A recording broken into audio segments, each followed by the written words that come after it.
What is going on, YouTube? It is your boy K-Mac here, and today is a little bit different than the usual cartoon conspiracy theory. I told you guys that I would be doing a few of real-life conspiracy theories, and I felt like this was a good one. And just real quick about this gameplay you're seeing in the background. Yes, it's not Call of Duty or Battlefield or really any kind of first-person shooter that you're probably used to seeing on my channel. This is Assassin's Creed 3, and I don't know, I just thought I'd change it up a little bit on you guys. I wanted to stop, the monotony of all the first-person shooters, and this game is really a lot of fun to watch, and really a lot of fun to play, so I thought I'd just share that with you guys. Nothing special about it, just me dicking around, free roaming, and killing some redcoats. But let's get into our topic for today, which is DB Cooper. Now, for those of you who are unfamiliar with the DB Cooper, not really, because it's kind of a conspiracy theory, but we'll get into depth about it. But what he did is he hijacked an airplane, a Boeing 727, on November 24th, 1971, and forced it to land. Basically, he said he had a bomb on him.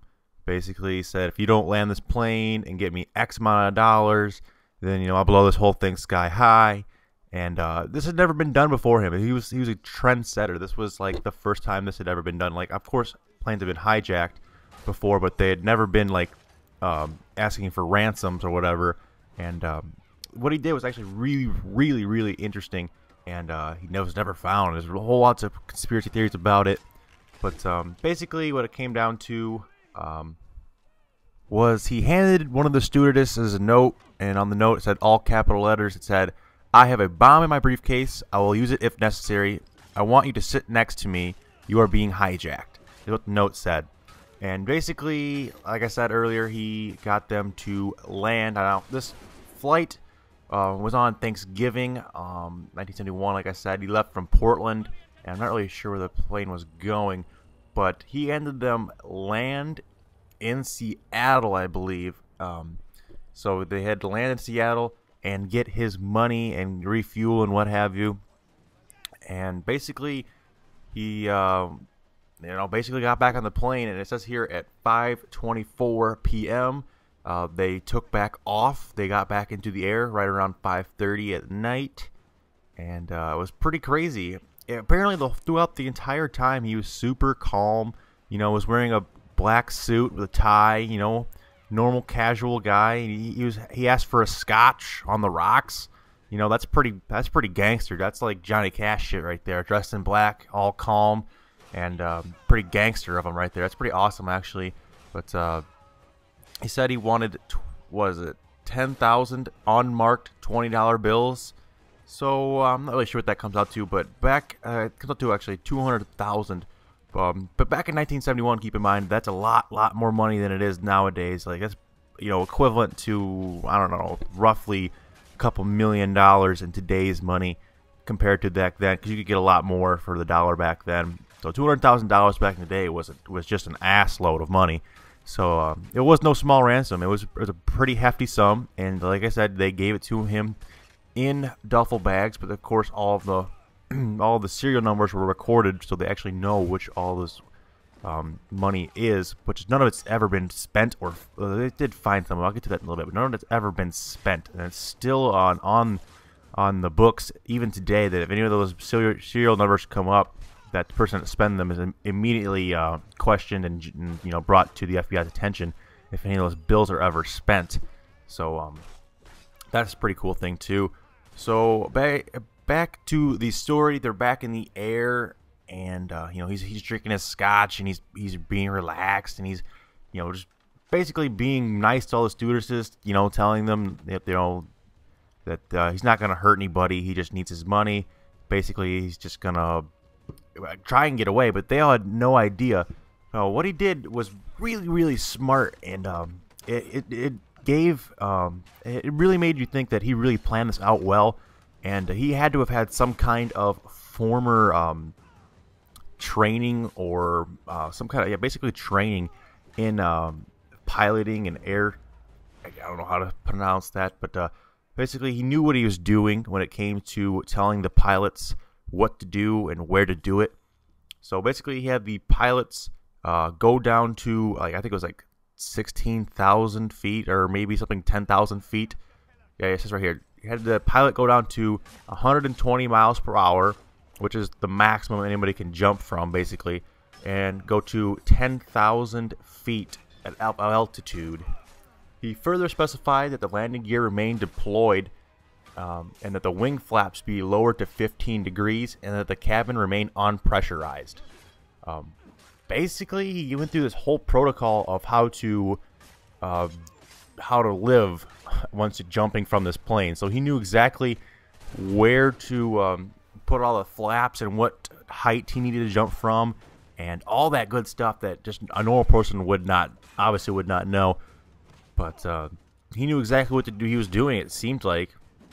And keep in mind, where he planned on jumping was over in outside of Seattle, was a heavily wooded place. And if you guys have ever been to Seattle or the Seattle area and been in those woods areas, it's heavily wooded. It's like you could just go for miles out there and not see another person. And it was really rainy and cold that night. And I think the high was like it was November, so a cold November night could be, low 20s, teens maybe even. And couple that with it was raining that night, and it seemed to always be raining in the Seattle area. It was rainy, it was cold, and he's in the middle of nowhere. And basically, he jumps out of the back of the plane.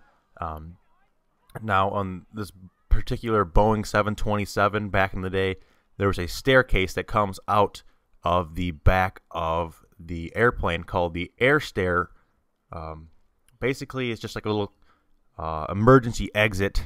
So if there's ever like a crash landing or anything like that, they can get out there too.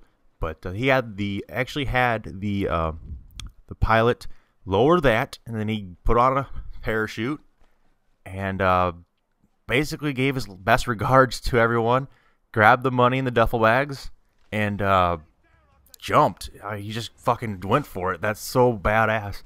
They just jumped off this airplane. Fucking crazy. But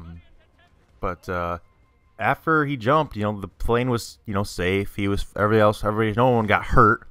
But they never found him. They never found him at all. They didn't find any trace of him. They didn't find his clothes, his parachute, any body pieces of him being shredded. They didn't find anything.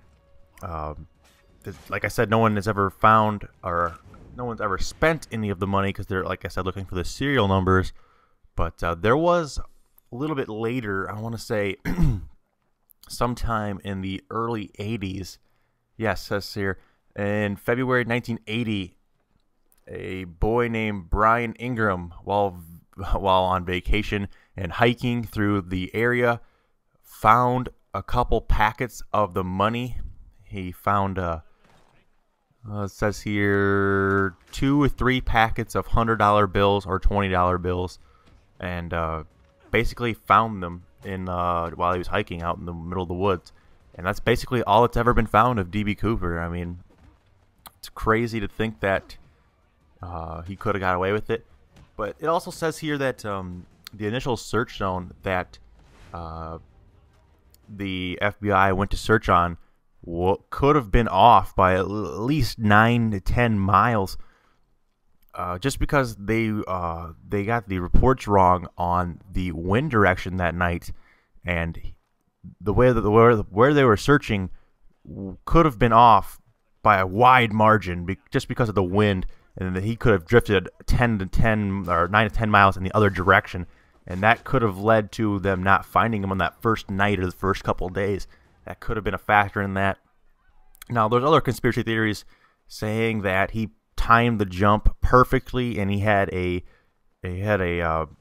basically a hideout already in place on the ground, and basically like a giant fort or something like that. It was camouflaged very well. Maybe there's reports of one even being underground, something along those lines, already set up and then easily accessible by him, and then having friends there to help him come out of there in a couple weeks after hiding. He would have somebody come get him.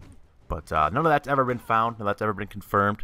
And like I said, like other than those few packs of money that washed up, There's never been any trace of this man. He's just been completely gone, a complete ghost, and just pretty much become a complete legend.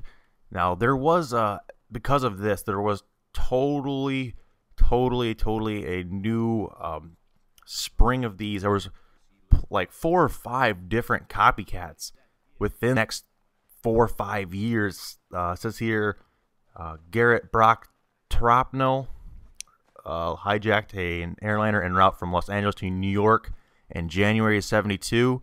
He demanded $306,800 in cash. I don't know why he wanted such a really weird number. And the release of Angela Davis.